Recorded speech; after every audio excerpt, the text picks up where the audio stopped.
You know, a lot of people say that I don't have limits. That's just ridiculous. Of course, I have limits. Here are my 100 limits, and in addition, we are actually in the air right now. You can see the lights over there. So this is a super special episode, and I would like to use this opportunity to introduce these 100 limits to you guys. First of all, on the cover page, these are the limit forms that you can draw conclusions, so you should just know them. Right? Nothing too tricky. For example, 0 to the infinity's power, that goes to 0. Alright? And then of course, you guys will have this file later on, don't worry about it. And I start with determining the limits from graphs. So of course, you have to be aware of the open circle, the vertical asymptote, and also like the closed circle, horizontal asymptote, the jump, and things like that, and also the wave. You need to know how to determine the limits from the graphs. And right here you can see that you should also know the graphs of some usual functions like these. Because once you know the graphs, the limits right here, they are going to be piece of cake.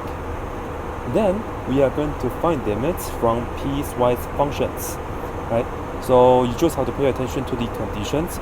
So this will tell you like when you are supposed to do what, right? Hey, why is absolute value of x here? Because absolute value of x is in fact a piecewise function, right? That's why it's here. Alright, continue. We have the limit as x approaching a, but here we are not going to be using L'Hopital's rule. These right here, we are supposed just to work them out by using algebra or maybe some trig identities.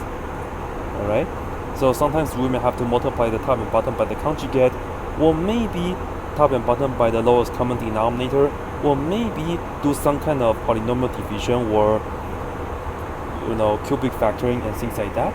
Alright, then we are going to talk about the limit as x approaching infinity. And in my opinion, these right here are not so bad. But these right here are pretty tricky. They are in the form of infinity minus infinity, but you will get different outcomes. Right? Then we will move to the definition of derivative. Because in calculus, the two biggest topics, derivative and integral, they are based on limits. So we will be using the definition of derivatives to work them out. And in fact, the definition of derivatives is defined in terms of limits. Yeah. Okay. Then we move on to L'Hopital's rule after we have derivative, right? So we have about 15 questions here. And this right here should give you a pretty good practice with L'Hopital's rule. And remember, L'Hopital's rule is either 0 over 0 or infinity over infinity. Alright? Okay, continue. Here, I will tell you some of my secret weapons, total of 3 of them. If you know the secret weapons, then you can solve these limits in no time. Technically at 2 seconds. Okay, moving on to the epsilon-delta definition of limit. Well, this is very abstract, I would say, especially if you have not done like much proof before, then yeah, this is going to be very new and a lot of students find this very difficult. But if you watch my video and my explanation, hopefully they will clear any of your question and make things better for you guys.